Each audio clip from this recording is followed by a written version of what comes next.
Welcome to all of you. It's an absolute pleasure to have you here. A couple of opening announcements, and then I'm going to run through what the program is today, and we got a lot to get through.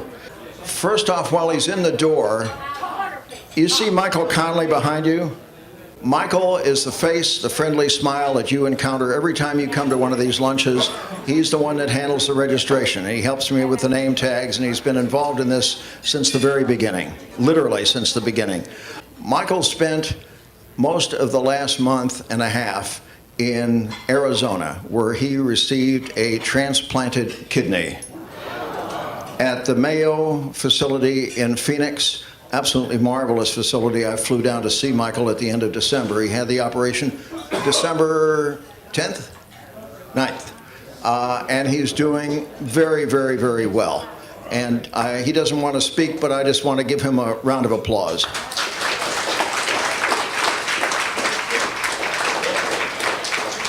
Two websites to tell you about. One is our own for this group, thenewsgeezers.com, and I've just added a new page to it. It's unfortunate, but a necessity. It's called In Memoriam, and I've listed the 14 or 15 people who have been members of this group or friends of this group who have passed on since we've been operating here for the past 8 years.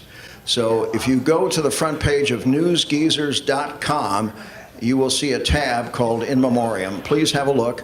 If I've missed anybody, or if I've made a mistake, please email, let me know. Or if there's a name that we unfortunately need to add on, please let me know that too. So that's In Memoriam, the page on newsgeezers.com. Second thing is, quick plug, as I always do, for the 8-Ball Welfare Foundation. It's 8ballfoundation.com. Has helped journalists in temporary financial need for over 60 years. Your contributions are appreciated. There are a lot of you in this room who have contributed, and I really thank you. Again, it's the 8-Ball Welfare Foundation. I'm the chairman. It's a cause near and dear to my heart. All right, moving on, I'm going to outline the program that I've got for you this afternoon, and we got a fair bit here, so I'll encourage all of you who are going to speak, keep it fairly tight if you could, just so we can get through everything. We will be talking about these two people, Jim White and Richard Smith. Richard Dick Smith. They came here frequently. They wore these badges. I'm going to give these to the families. We miss them. We're going to talk a lot more about them. The other couple of people I do want to mention are Jim Brown, who was not a member but was, as all of you know, a reporter going back to the big news. Also worked at KNBC and for the NBC network on the Today Show. Also Ray Cullen, longtime political reporter at KNBC, probably goes back to KRCA, right? Yeah. All of these folks, all four of them passed away over the past couple of months, and our sympathies go to their friends and family. Some of the family of Dick are here today. We'll hear from them in just a moment. Also today, Ken Davis. Ken Davis wrote a book called In Bed with Broadcasting. Wonderfully written book. In fact, one of the best written books on this business I've read in a long time. It's really a pleasure to have him here. Ken's going to come up and talk. He's got some absolutely wonderful stories. I'll tell you more about Ken in just a moment, except that his book is for sale. So you can buy it in the back of the room. He'll take credit cards and cash. So he's back there with his wife, Carol. They'll be glad to sell you a book, and he'll even write in it if you like. And Joel and I always say that we knew Ken Davis before he was famous. And then we're going to hear from Tom Colbert. He has an update to the story that he brought us last year of what he's unearthed in his continuing hunt for the notorious skyjacker D.B. Cooper. So he'll get us up to date on that. And finally, we'll have a word at the end from Don Ray. Okay? So that's our lineup. We want to provide first the tributes to these people who have very, very sadly left us. And I want to welcome the family of Dick Smith. He was Richard, not yet, we got a little video first. We got to set this up. Okay. I really appreciate the friends and family of Dick being in here, as long with the Sanzowskis. Thank you for organizing their presence here. It's very, very good of you. Dick, as you know, was a photographer at NBC, both local and network, for 36 years. And he came to these lunches often. And we miss him like we miss Jim White terrifically. John Marshall called my attention recently to a video that KNBC Channel 4 produced to mark Dick's retirement after all those decades as a photographer with a Peacock. And it runs about 28 minutes. However, John and I have selected about 3 minutes and 40 seconds of it. And it is narrated by another former past member, Jess Marlowe, with a bit of help from Frank Sinatra. And here it is.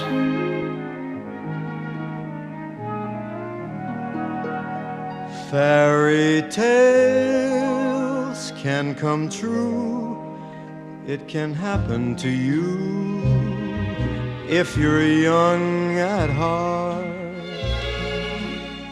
This man is what you might call a glutton for punishment. Richard K. Smith, a veteran of 36 years with the National Broadcasting Company.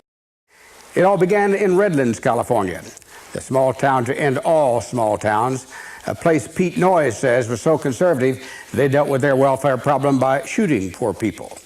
It was here Dick grew up with his brother Malcolm. Dick lettered in both football and basketball at Redlands High. On the gridiron, he played both offense and defense, going both ways, perhaps in preparation for his career as an aide. In 1951, he enrolled at the Farm, Stanford University, where he played JV football. But there was a war going on in Korea, and Dick took a couple of years off to march in the infantry.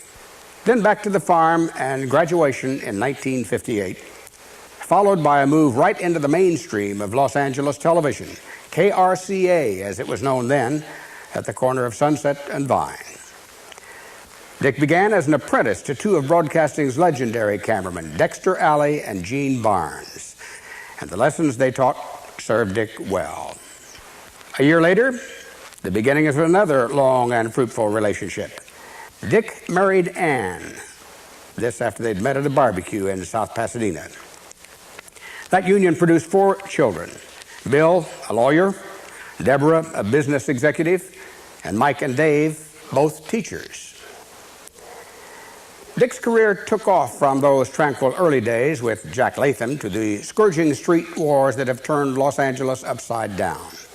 Dick was everywhere, getting bowled over by a Secret Service agent while covering Richard Nixon, sticking close to George Bush and staying upright, covering Siberia with Tom Pettit, and going to China with yours truly back in 1979. Thanks for those really great memories, Dick. And there he is with hard copies, hard-edged Doug Bruckner, doing an investigative piece in Mexico when Unit 4 was in vogue. And who can forget those immortal days of getting lost in the field with the legendary Warren Olney, or keeping track of Charlotte Perry. Had it not been for Dick and Knock Nakamura, it would have been F Troop all over again. There were awards, too, along the way. A National Emmy for a First Tuesday report on America's nerve gas arsenal in 1973 with Tom Pettit. A Golden Mike for covering a major fire at the Los Angeles Zoo. And a lot of awards that a lot of other people collected but wouldn't have had Dick Smith not been around, because Dick is the very best. And if you should survive to 105, look at all you'll derive out of being alive. And here is the best part, you have a head start. If you are among the very young at heart.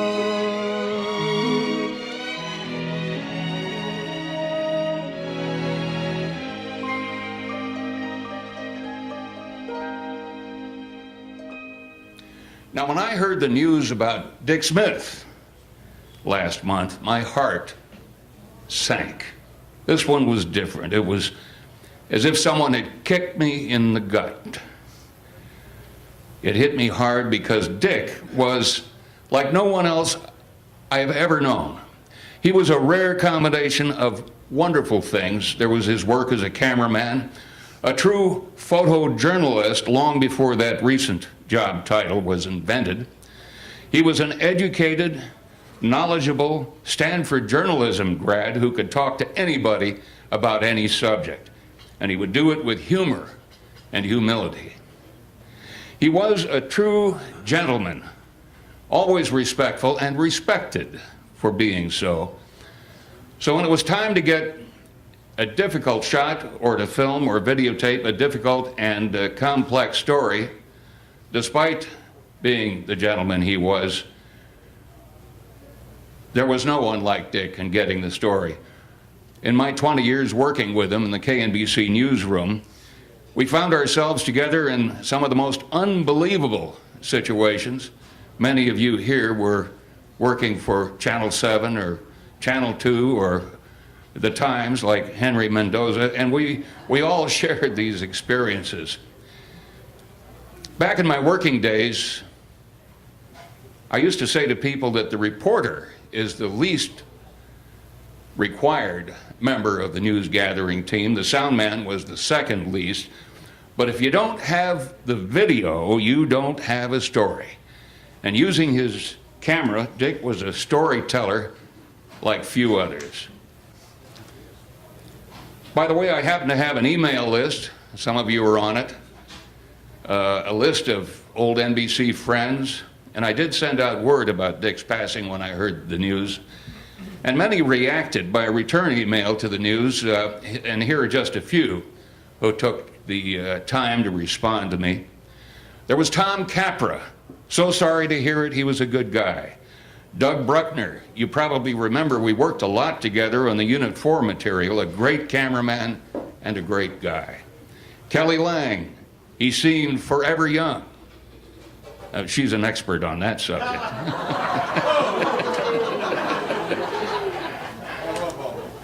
Felicia Jeter, please tell Deborah how much I admired and appreciated her hardworking, wonderful dad.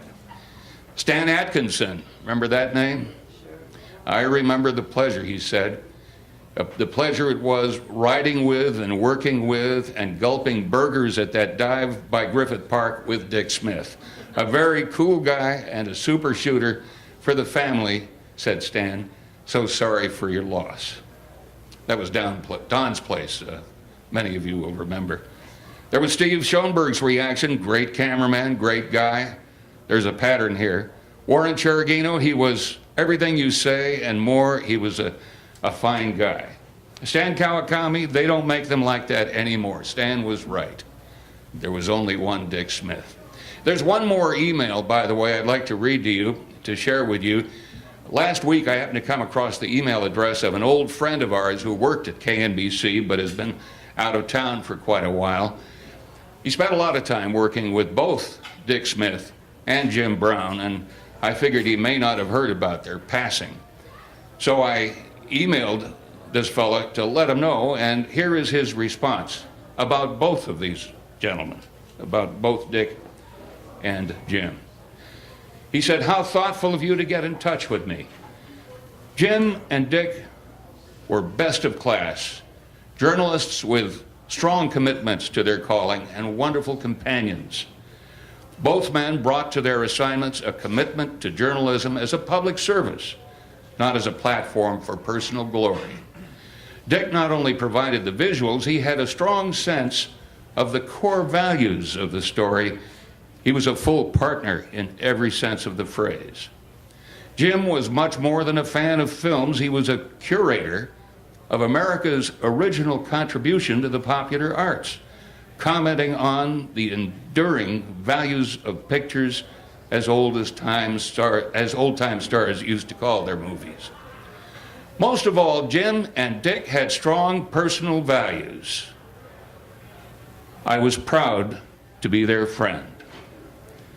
Signed, Tom Brokaw. Here's hoping that somehow Dick knows how much we loved him and still do and always will, and will deeply miss him.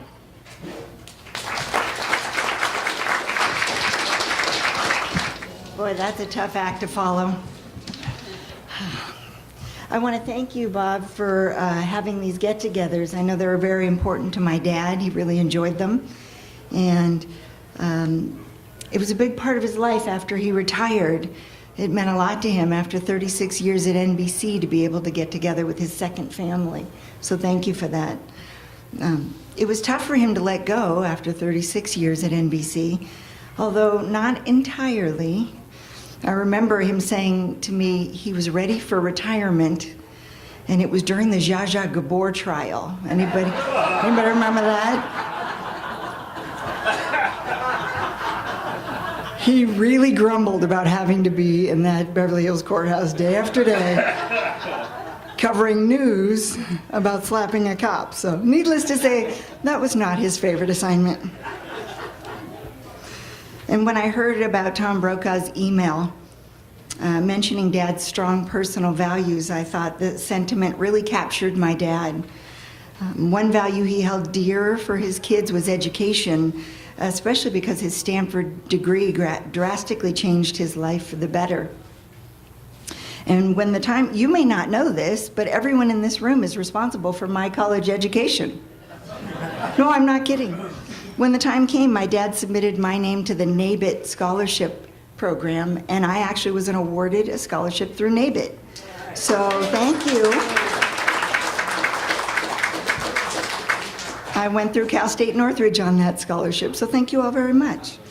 And like my dad, I've been a long-term employee of a company I've been with 32 years, ADP. We pay 1 out of 6 Americans in the United States, so you might have heard of us. Yeah. But spending so many years with one employer, I've learned that times change and you need to be adaptive and adaptable. And my dad successfully navigated the changes in his world because he started out with black and white film, believe it or not, and then moved to color and then, of course, to digital. And I remember stories of back in the day when the film had to be hand-delivered to the station to be processed in time for the evening news. Can you imagine? Fortunately, back then, they didn't have the kind of traffic we have these days, right? They used to call it a rush hour. Now it's rush all day, all the time, right? But the stress of meeting those deadlines must have been pretty crazy, and I give hands off to all of you who lived in that era. So people who knew my dad say that he was the nicest man they ever knew. Yes. And thank you, Kelly, and I agree. He really cared about people, and he always tried to see the good in people, and I believe this colored his approach to the film that he took. Because anyone can take a picture, especially these days. We all have smartphones with cameras in them, right? But capturing the core values of the story on film is a different art altogether, and one thing that my dad was very good at it and made him special at his craft. In 2012, he was absolutely thrilled to receive a Lifetime Achievement Award, which is pretty cool, from the Press Photographers Association, and some of you might have been there that night when he got up on stage. And he spoke about the state of journalism today and the changes that he had observed, and he shared his concerns over the pressure to speed up reporting and how, along with reduced staffing, it had impacted the quality of reporting. So he urged the younger journalists, and I know there's some of you here in the room today, he urged them to resist the pressure to sacrifice quality for quantity, and I'm sure he would have wanted me to take this forum to speak on his behalf and reiterate this message today. So I will close today with one of our favorite family stories about Dad. It was his first time on TV, back when he was a new hire at NBC. He called home and said, "Ann, watch the news tonight because I'm going to be on TV." Some of you might have heard this story at the service. He picked up the phone and called friends and family. He called Dad's mother, Gertrude, who was a very prim and proper woman. And the time came, the moment arrives, and there's my dad in a criminal lineup.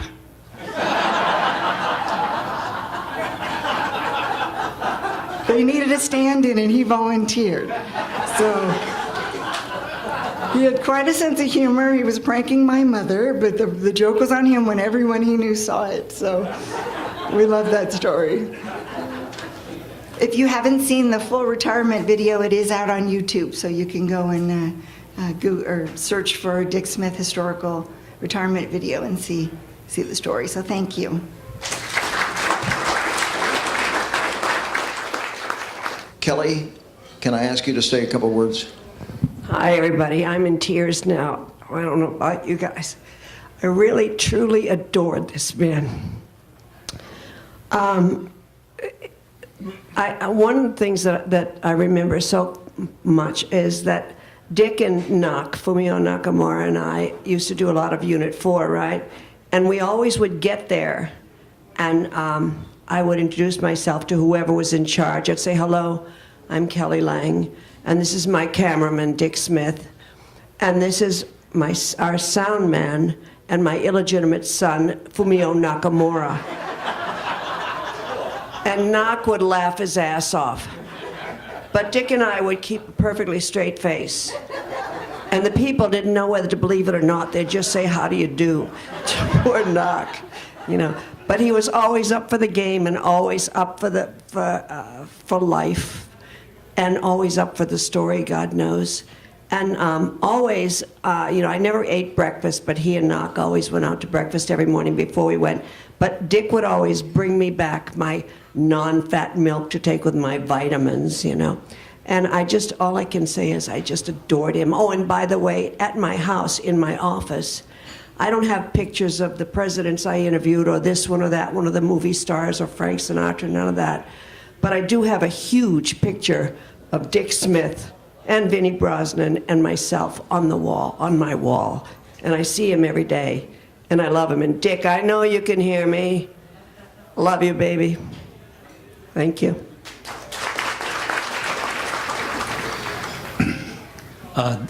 Dick's sense of humor and his journalism degree really came in handy in the mid-'60s when the KNBC newsroom was in a deep funk, largely because of a very unpopular news director. I won't mention his name, but his initials were BS. Anyway, things got so bad that a lot of people wanted to quit. And all of a sudden, a mystery memo started making the rounds. And the title of it was How to Quit. And it started with, you go up and pick a number like at a meat counter and then wait in line. And it just got progressively funnier. And it was clever and witty, and above all, it inspired and uplifted all of our spirits. And that's what I remember about Dick Smith. Thank you.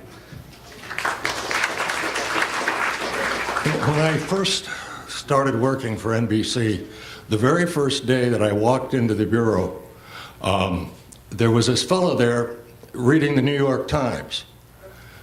And he was younger than I, and I thought I was pretty young at the time. And I thought he was another correspondent. Turned out it wasn't. It was the guy behind the camera who always made me look good. Jim is, there he is with his wife, Judy. He married his childhood sweetheart, and they stayed together for a long, long time. And Judy has, obviously, it's been a very tough 10 days for Judy. And she and the family have gone up to their home in Northern California and will eventually come back here. But it's, they really wanted to keep everything pretty private and pretty quiet. In fact, I think, not sure of this, but I think that Bobby DeServi, cameraman now in Washington, and I were the first ones to know that Jim had pancreatic cancer. And he had asked both of us not to say anything. But jumping back to when I first met him, I didn't know then that I'd spent a lot of years pretty much joined at the hip with this guy.